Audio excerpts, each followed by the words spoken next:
Nadie pensó que este chico raro iba a cambiar el mundo. Un tipo con una risa incómoda, obsesionado con el espacio, que decidió vender libros por internet en los años 90. Pero lo que empezó como una simple tienda, terminó convirtiéndose en algo mucho más grande. Hoy, su empresa gana millones cada minuto. Controla lo que compras, lo que ves, y en muchos casos, cómo vives. Y lo más inquietante es esto: nunca quiso construir solo una tienda, quería construir algo imposible de detener. Esta es la historia de Jeff Bezos, y del sistema que empezó en un garaje y terminó dominando el mundo. 1964, Albuquerque, Nuevo México. En una habitación cualquiera nace un niño que no parecía destinado a nada especial. No era rico, no tenía ventajas increíbles, pero tenía algo diferente. No jugaba como los demás, desmontaba juguetes, los analizaba, y luego intentaba mejorarlos. Su padre biológico desapareció muy pronto, pero años después, un inmigrante cubano entró en su vida y lo cambió todo. Lo adoptó, le dio su apellido, y algo mucho más importante: disciplina. Ese fue el primer paso, de algo que nadie veía venir. Desde muy pequeño, Jeff tenía una obsesión clara: el espacio. Mientras otros niños pensaban en juegos, él pensaba en salir de la Tierra. Leía sobre cohetes, sobre la Luna, sobre colonias en el espacio. No era curiosidad, era una fijación. En su graduación dijo algo que dejó a todos confundidos. No habló de trabajo, ni de dinero. Dijo que quería construir hoteles en el espacio. La gente aplaudió, pero sin saber si estaban escuchando a un genio o a alguien completamente loco. Jeff, en cambio, lo tenía clarísimo. Años después, Jeff entra en Princeton, una de las universidades más difíciles del mundo. Empieza estudiando física. Su sueño seguía siendo el mismo: el espacio. Pero entonces pasa algo que no esperaba. Se da cuenta de que no es el mejor. En una sala llena de genios, hay gente mucho más brillante que él. Y aquí es donde todo cambia, porque la mayoría, en ese punto, se rinde. Jeff no. Hace algo diferente. Cambia de estrategia.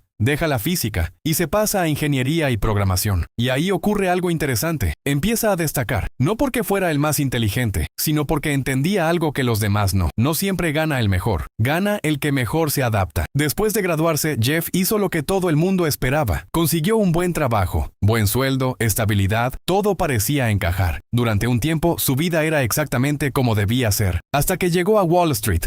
Y ahí, entre números y gráficos, encontró algo que le hizo parar. Una cifra: Internet estaba creciendo a un ritmo del 2300% al año. No era normal, no era una moda, era algo completamente fuera de control. La mayoría de la gente lo veía como una curiosidad, algo interesante, pero lejano. Jeff no. Él entendió que eso lo iba a cambiar todo. Y desde ese momento hubo una idea que no se le iba de la cabeza. Si esto era el futuro, tenía que llegar antes que los demás. Llegó un punto en el que Jeff ya no podía ignorarlo. La idea estaba ahí, todo el tiempo, dándole vueltas, así que hizo algo incómodo. Fue a hablar con su jefe, le explicó todo: Internet, el crecimiento, la oportunidad y la idea de vender productos online. Su jefe lo escuchó con atención y después le dijo algo muy simple: es una buena idea, pero no para alguien como tú. Tenía un gran trabajo, un futuro asegurado y demasiado que perder. Y ahí estaba el problema, porque Jeff no podía dejar de pensar en lo contrario, en lo que pasaría si no lo intentaba. Al final, Jeff tomó una decisión. Dejó su trabajo, renunció a la estabilidad, al sueldo, a todo lo que había construido hasta ese momento, y apostó por algo que ni siquiera existía todavía. Convenció a su esposa, hicieron las maletas y se subieron a un coche. Destino: Seattle. Pero lo más increíble no fue el viaje, fue lo que pasó durante el camino, mientras ella conducía. Jeff iba en el asiento del copiloto, escribiendo el plan de negocio de Amazon. Ahí, en medio de la nada, a kilómetros de distancia de cualquier oficina. Así empezó todo. Pero Amazon no empezó llamándose Amazon. El primer nombre que Jeff eligió fue Cadabra, inspirado en la palabra abracadabra. La idea era transmitir algo casi mágico. El problema es que, al decirlo en voz alta, muchas personas lo entendían como cadáver, y eso no era precisamente la mejor imagen para una empresa que acababa de empezar. Así que decidió cambiarlo. Buscaba un nombre que transmitiera algo mucho más grande, algo que representara escala, ambición y crecimiento.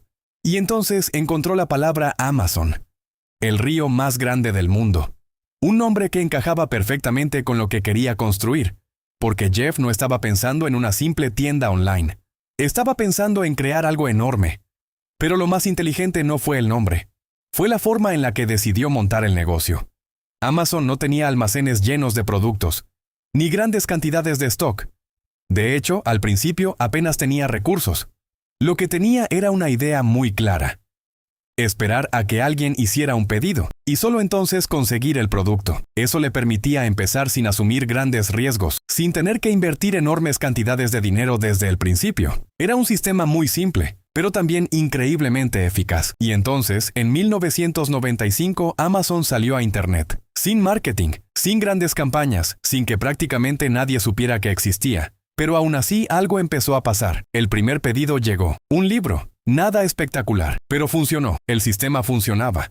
A partir de ahí empezaron a llegar más pedidos. Poco a poco al principio. Luego cada vez más rápido. Hasta que dejaron de ser pocos. Y se convirtieron en un problema. Porque Amazon no estaba preparada para ese nivel de demanda. Todo era manual, los pedidos se imprimían en papel. El equipo tenía que ir a buscar los libros, empaquetarlos y enviarlos uno a uno. A veces ni siquiera tenían el libro, y Jeff tenía que salir personalmente a comprarlo a tiendas físicas, para luego enviarlo al cliente. Era caótico, desordenado, pero funcionaba, y eso era lo único que importaba. En muy poco tiempo, Amazon empezó a crecer. Los pedidos ya no venían solo de una ciudad.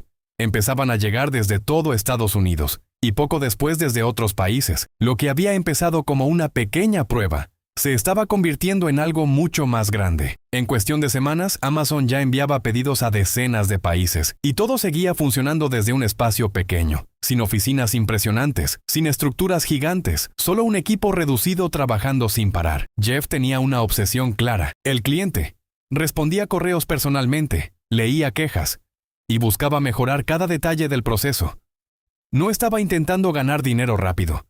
Estaba intentando construir algo que funcionara a largo plazo. Y esa forma de pensar marcó toda la diferencia. Pero justo cuando todo parecía ir bien, pasó algo que nadie esperaba. A finales de los años 90, Internet se volvió una locura. Cualquier empresa que tuviera una página web recibía millones en inversión. No importaba si ganaban dinero, ni siquiera si tenían un modelo de negocio claro. Todo el mundo quería entrar. Y eso creó una burbuja. Las valoraciones subían sin sentido. Las expectativas eran irreales. Hasta que, inevitablemente, todo explotó. La famosa burbuja.com. En cuestión de meses, cientos de empresas desaparecieron. Y Amazon estuvo a punto de ser una de ellas. Sus acciones cayeron más de un 90%. Los inversores perdieron la confianza. Y muchos pensaban que la empresa no iba a sobrevivir. Era el momento más crítico de toda su historia, y Jeff lo sabía. En lugar de rendirse, Jeff hizo algo completamente distinto. Mientras la mayoría de empresas intentaban sobrevivir, él empezó a reconstruir Amazon desde dentro, redució costes, eliminó lo que no funcionaba y se centró en lo realmente importante: hacer que el sistema fuera más eficiente, más rápido y más difícil de romper. Pero no se quedó ahí, empezó a pensar en el futuro, en cómo hacer que los clientes no solo compraran, sino que se quedaran. Y así nació Amazon Prime, una suscripción que ofrecía envíos rápidos y sin coste adicional. Al principio parecía una locura. Muchos pensaban que perdería dinero, pero ocurrió lo contrario. Los clientes empezaron a comprar más, mucho más. Y lo más importante, dejaron de mirar otras opciones. Amazon ya no era solo una tienda, se estaba convirtiendo en un hábito. Con el paso del tiempo, Amazon dejó de ser solo una tienda online. Se convirtió en algo mucho más grande. Entró en el entretenimiento, en la música, en la televisión, en los dispositivos que usamos en casa. Pero el movimiento más importante ocurrió detrás de todo eso. Amazon empezó a construir la infraestructura que hace funcionar Internet. Servidores, almacenamiento, potencia de cálculo, lo que hoy conocemos como la nube. Y poco a poco, empresas de todo el mundo empezaron a depender de ese sistema. Netflix, aplicaciones, páginas web, incluso compañías que competían directamente con Amazon. Sin darse cuenta, estaban usando su tecnología. Y ahí es donde todo cambia. Porque Amazon ya no solo vendía productos, también estaba sosteniendo gran parte de Internet. Pero ese crecimiento empezó a generar dudas. Algunos vendedores denunciaban que Amazon copiaba productos que funcionaban bien y los lanzaba con su propia marca. Otros hablaban de condiciones laborales extremas en sus almacenes. Y los gobiernos empezaron a mirar más de cerca. Porque cuando una empresa tiene tanto poder, la pregunta ya no es cuánto puede crecer, sino hasta dónde debería hacerlo. Hoy Amazon es una de las empresas más grandes del mundo. Millones de productos, millones de clientes y una presencia en casi todos los aspectos de nuestra vida. Pero la historia de Jeff Bezos no termina ahí, porque para él, Amazon nunca fue el objetivo final. Era solo el primer paso. Desde pequeño siempre tuvo una obsesión: el espacio, la idea de que la humanidad pudiera ir más allá de la Tierra. Y después de construir uno de los imperios más grandes de la historia, decidió volver a ese sueño. Fundó Blue Origin, una empresa enfocada en llevar a los humanos al espacio, en hacer posible algo que durante décadas parecía imposible, porque al final todo esto plantea una pregunta.